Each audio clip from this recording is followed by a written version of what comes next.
अब हम आ जाते हैं कुछ प्रैक्टिकल डेमोन्स्ट्रेशन की तरफ। जैसा कि आप देख सकते हैं ये प्री मोलर और मोलर्स के साथ हमने ये माउंट किया हुआ है। ठीक है, बेसिकली 5, 6 और 7 की हमने देने की कोशिश की है, आपको आइडिया। तो क्या क्या चीज़ें देखनी है कटिंग से पहले? एक तो हमने ऑक्लूजन देख लेनी है, वो इसमें आप नहीं देख सकते, लेकिन पेशेंट के मुंह में आपने हमेशा ऑक्लूड करा के भी देखना है, क्योंकि occlusal cutting is very important. ठीक है, तो होता क्या है कि नॉर्मली अगर हम जा रहे हैं ऑल पोर्सिलिन क्राउन की तरफ, तो क्योंकि पोर्सिलिन ब्रिटल होता है लेस थिकनेस के अंदर, तो मिनिमम हमें 2 मिलीमीटर या 2.5 मिलीमीटर रिमूव करना पड़ता है ऑक्लूजल सरफेस को भी और बाकी तमाम सरफेसेस को भी, ताकि पोर्सिलिन एक स्ट्रेंथ के अंदर हम प्लेस कर सकें क्राउन की शेप में। अगर हम पोर्सिलिन के अलावा पोर्सिलिन फ्यूज टू मेटल में जा रहे हैं, तो फिर हमें 0.5 मिलीमीटर या 1 मिलीमीटर एक्स्ट्रा मेटल की थिकनेस भी देनी पड़ती है। तो cutting porcelain fuse to metal और ऑल पोर्सिलिन क्राउन के अंदर ज़्यादा करनी पड़ेगी। उसके मुकाबले में अगर हम ऑल मेटल क्राउन की तरफ जा रहे हैं, तो 1 मिलीमीटर थिकनेस सफिशेंट होगी, क्योंकि वो ब्रिटल नहीं है। मेटल थिन सेक्शन के अंदर भी सर्वाइव कर जाता है, तो उसमें आप कंजर्वेटिव तरीके से कटिंग कर सकते हैं। तो ऐसा पेशेंट जिसके अंदर बाइट काफ़ी डीप है और आप देख रहे हैं कि उसमें बाइट डीप होने के साथ साथ जो इंक्लिनेशन जा रही है आर्च की, उसमें अपोजिंग टीथ के साथ कॉन्टैक्ट बहुत ज़्यादा है दांत का, तो आप उसमें कटिंग ज़्यादा नहीं कर सकते किसी वजह से। और अगर आपका टूथ वाइटल है, आप रूट कैनाल की तरफ भी नहीं जा रहे, तो फिर आपको ऑल मेटल क्राउन अगर देना है तो उसमें आपको थिकनेस कम देनी है और वो आपके लिए ज़्यादा फिजिबल हो सकता है। ठीक है, एक चीज़ मैं पहले मेंशन करना भूल गया कि आपने पहले कंडीशन देख लेनी है टूथ की। अगर आपको लगता है कि जो आपका टूथ है वो इतना डैमेज है कि नियर टू पल्प उसमें इन्वेस्टिगेटिव फोर्सेस जाएंगी काफ़ी ज़्यादा after placement of the crown, तो पहले उसकी आपने इंटरनेशनल रूट कैनाल ज़रूर कर लेनी है। क्योंकि स्टडीज़ ये कहते हैं कि मोलर्स में ख़ास तौर पे with in 5 years of the crown placement कुछ ना कुछ चेंजेस आ जाती हैं ड्यू टू मैस्टिकेटेड लोड्स और च्यूइंग फोर्सेस की वजह से। तो बेहतर है कि पहले ही उसकी रूट कैनाल कर ली जाए, उसके बाद आप क्राउन प्लेसमेंट करें। चलिए, ये तो चीज़ होगी। अब हमने देखना है कि किस तरीके से हमने इस्टेब्लिश करना है कि हम कटिंग कैसे इंश्योर करेंगे कि 2 मिलीमीटर कर रहे हैं, 1 मिलीमीटर कर रहे हैं, कितनी कर रहे हैं। उसके लिए आपकी बर जो चॉइस ऑफ बर है वो बहुत इंपॉर्टेंट है।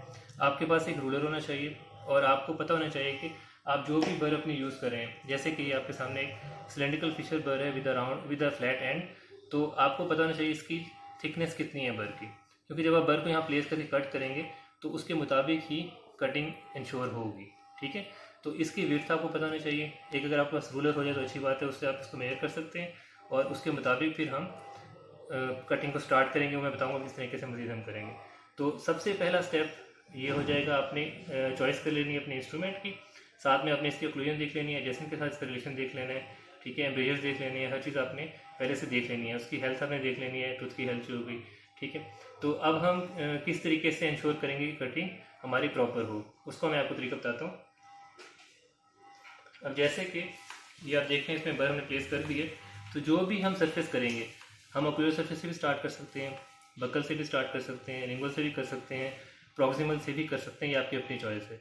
कुछ लोग प्रॉक्सिमल से स्टार्ट करते हैं, कुछ ऑक्लूजल से स्टार्ट करते हैं, तो मैं मोस्टली ऑक्लूजल सरफेस से ही उसको स्टार्ट करता हूँ। ठीक है, च्यूइंग सरफेस से या ऑक्लूजल सरफेस से। और हम कैसे इंश्योर करेंगे कि हमारी जो कटिंग है वो 1 मिलीमीटर है, 2 मिलीमीटर है या 2.5 मिलीमीटर है, कितनी हम करने जा रहे हैं। तो अब आपके, क्योंकि आपके व्यू के अंदर बेहतर है कि ये बकल सरफेस नज़र आ रही है आपको, तो मैं थोड़ा बता देता हूँ। इसमें हमें डेप्थ गाइड्स देने पड़ते हैं, डेप्थ ग्रूव्स इन्हें कहते हैं। ठीक है, वो किस तरह देते हैं, हम पहले से कोई भी सरफेस चूज़ कर लेते हैं। जैसे कि हमने ये सरफेस चूज़ करनी है, हमें बर की विड्थ का पता है कि 2 मिलीमीटर है या 1.5 मिलीमीटर है, जितनी भी उसकी है। हम पहले इसको एक यहाँ पर एक ग्रूव या कट बनाएंगे, ये देखिए। ठीक है, एक ये बन गया कट, इसको थोड़ा सा मैं आपको दिखाता हूँ साफ करके। ठीक है, सिमिलरली अब इस सरफेस पे आपको पता है कि आपकी अगर 1.5 मिलीमीटर या 2 मिलीमीटर इसकी विड्थ थी, तो इतना कट बन चुका है। इसी तरीके से अब इस सरफेस पे आके यहाँ बनाएंगे और एक इस तरह बनाएंगे। इस तरह 3 to 4 आप यूनिफॉर्मली बना सकते हैं कट्स। और जब ये कट्स बन जाएंगे आपको, तो आप इन सबको आपस में मिला देंगे फर्दर कटिंग में। इससे इंश्योर हो जाएगा कि हमने 1 मिलीमीटर कटिंग की है, 2 मिलीमीटर की है, जितनी भी आपने कटिंग की है। ये देखिए, जैसे हम करेंगे इसी तरीके से जो हमने कट्स बनाए थे 1, 2, 3, उनको हमने आपस में ऐसे ब्लेंड कर देना है। ठीक है,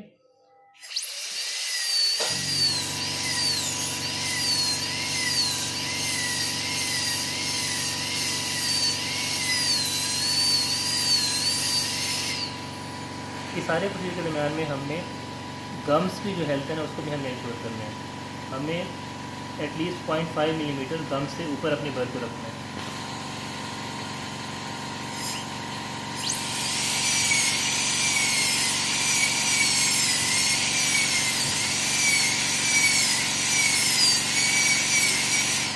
ठीक है, तो ये एक सरफेस होगी।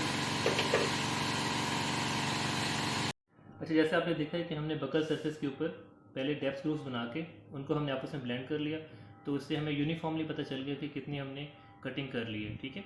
अच्छा, एक क्वेश्चन था कि अगर पहले से टूथ डैमेज हो चुका है, एक एरियस टूथ है, उसको किस तरह से इस्टेब्लिश करेंगे। तो पहले उसमें ज़ाहिर है कि हम उसको रिस्टोर करेंगे। पहले उसमें कोई फिलिंग करेंगे, जो भी बनेगी उसमें ऑप्शन कुछ अमेरिकन फिलिंग करेंगे या उसमें कॉम्पोजिट फिलिंग करेंगे, उससे फिलिंग करके हम रिस्टोर करेंगे। उसको रिस्टोर करने के बाद हम उसका पट्टी से इंप्रेशन ले लेंगे फॉर टेम्प्रेरी क्राउन, और फिर हम कटिंग की तरफ जाएंगे। ठीक है, मतलब कि रूट कैनाल, फिलिंग, कोई जो भी प्रोसीजर है वो आपने क्राउन कटिंग से पहले करना है। टूथ को आपने उस तरीके से रिस्टोर करके फिर उसके बाद आपने क्राउन कटिंग की तरफ जाना है। ठीक है, अब क्या चीज़ है, एक तो हमने बकल सरफेस कर ली। अब इंपॉर्टेंट चीज़ ये है कि हमने प्रॉक्सिमल कटिंग किस तरह से करनी है, क्योंकि आप देखेंगे एडजेसेंट टीथ भी हैं, वो नेचुरल टीथ हैं, उनको आपने डैमेज नहीं करना। उसको हम कैसे इंश्योर करेंगे, क्योंकि ये आप जैसे देख सकते हैं, ये प्रीमोलर है, ये मोलर है, इनकी ये सरफेस, ये कॉन्टैक्ट पॉइंट बना हुआ है। इसी तरीके से इन मोलर्स के दरम्यान में कॉन्टैक्ट पॉइंट बना हुआ है। अगर ब्लाइंडली हम इनको कट ऐसे करते हैं तो जाहिर है कुछ सरफेस इसकी कट होगी तो कुछ इसकी भी कट हो सकती है। ठीक है, सिमिलरली ये भी डैमेज हो सकता है। तो इसके दो मेथड्स होते हैं। एक तो मेथड ये है कि जो एडजेसेंट टूथ हैं उनके ऊपर हम मेटल के मैट्रिक्स बैंड भी प्लेस कर सकते हैं। एक ऑप्शन ये है, लेकिन ये लेंथ की ऑप्शन है, डिफ़िकल्ट ऑप्शन है, पेशेंट के लिए भी थोड़ा सा अनकंफर्टेबल हो सकता है और हमारे लिए भी काम बढ़ सकता है। ठीक है, तो ये भी कर सकते हैं। दूसरा क्या होता है कि हम जो अपनी बर लेंगे, इसके बाद ये तो भी सिलेंड्रिकल फिशर बर है ना, हमें टेपरिंग फिशर बर या बिल्कुल थिन बर लेनी है, और उसको हम इस तरीके से कट करेंगे प्रॉक्सिमल सरफेस को कि जो हमारे इस टूथ का कुछ पोर्शन इसके कांटेक्ट में है एडजेसेंट के, उसका एक छोटा सा पोर्शन हम रहने देंगे। कटिंग यहाँ अंदर से लेके जाएंगे, मैं करके दिखाऊंगा अभी आपको। उसको कहते हैं a thin lip of enamel. So we will leave a thin lip of enamel adjacent to or in contact with the adjacent teeth tooth, और जब ये कटिंग यहाँ से लेकर हम थ्रू एंड थ्रू ले जाएंगे तो बाद में उसको किसी भी चीज़ से, किसी प्रोब से या किसी और एक्सकेवेटर से या इवन बर के साथ उसको हम रिमूव कर देंगे। इस तरह यह इंश्योर हो जाएगा कि हमारा जो एडजेसेंट टूथ है वो डैमेज नहीं हुआ। ठीक है, वो भी मैं आपको करके दिखाता हूँ।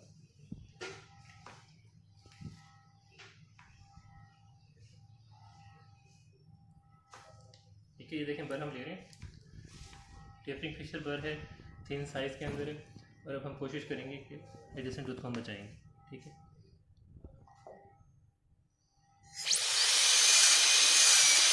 ये देखें,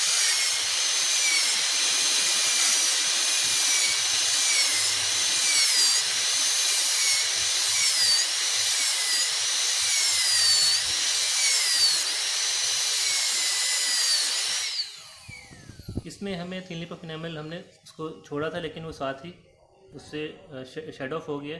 नॉर्मली साथ में रह भी जाता है, उसको हम बाद में रिमूव कर सकते हैं। आप देख सकते हैं कि अप्रॉक्सीमेटली ये प्रीमोलर को कोई डैमेज नहीं हुआ और हमने इस सरफेस को भी रिमूव कर दिया। तो हम इसको अभी स्मूथ करते हैं बाद में, पहले यहाँ भी करके देख लेते हैं, उससे ज़्यादा क्लियर आपको नजर आए।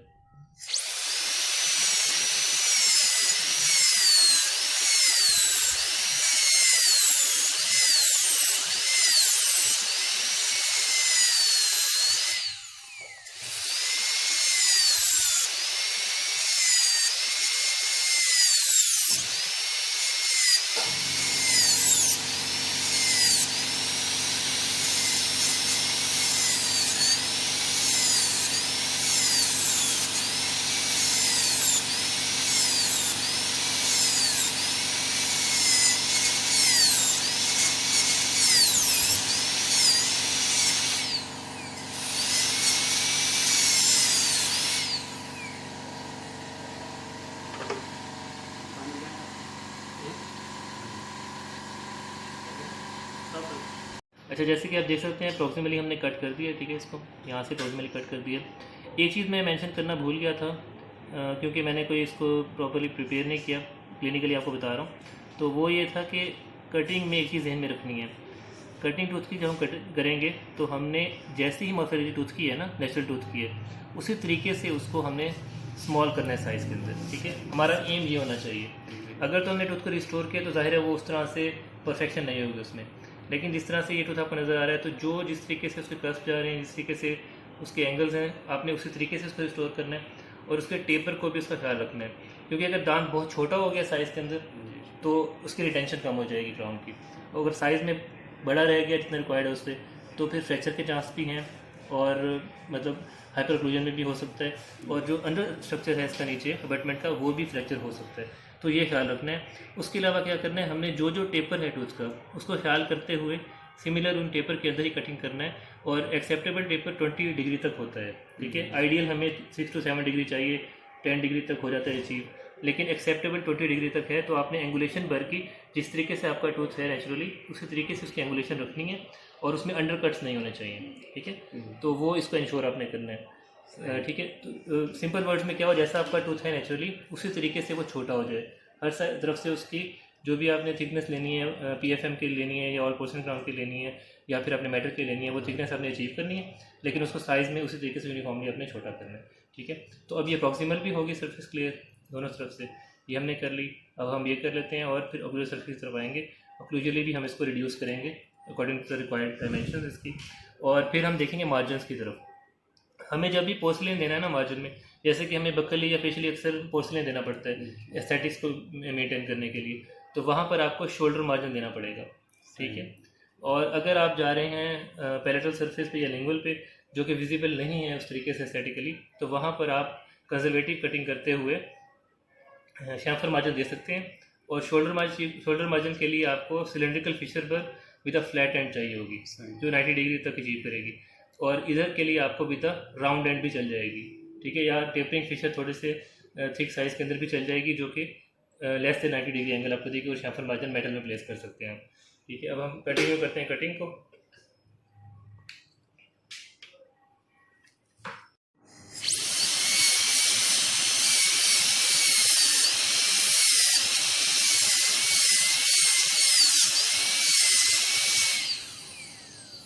सिमिलरली ऑक्लूजल साइड पे हम आ जाते हैं, यहाँ पर भी डेप्थ प्रूफ देंगे और फिर इन सारे सरफेस को आपस में ब्लेंड कर देंगे।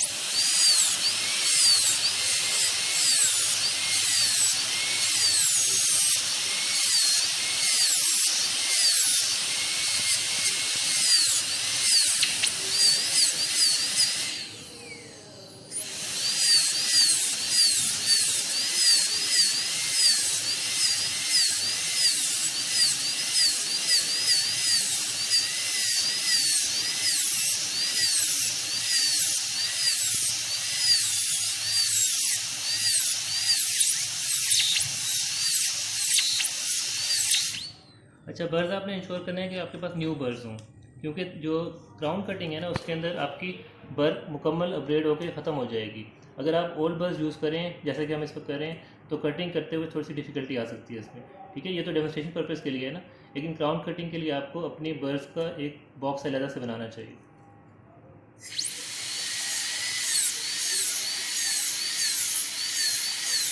एंगल तमाम राउंड होने चाहिए, और ये ऑक्लूजल सरफेस को आप राउंड ऑफ करने के लिए बाद में पेयर शेपर भी यूज़ कर सकते हैं, डम्बल बर यूज़ कर सकते हैं।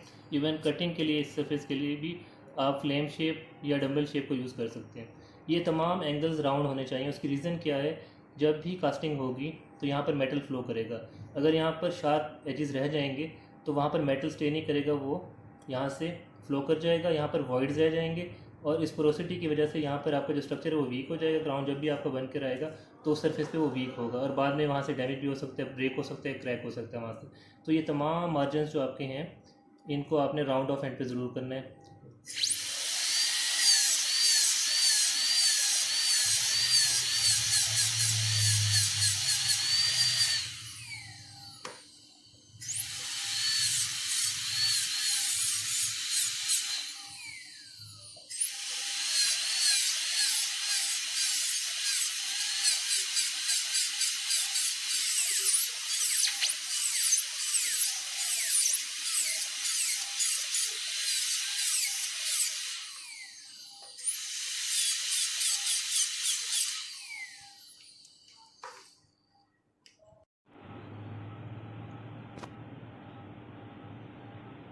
अच्छा, जैसा आप देख सकते हैं हम कटिंग कर चुके हैं ऑलमोस्ट, प्रॉक्सिमली भी हम रिड्यूस कर चुके हैं दोनों तरफ से।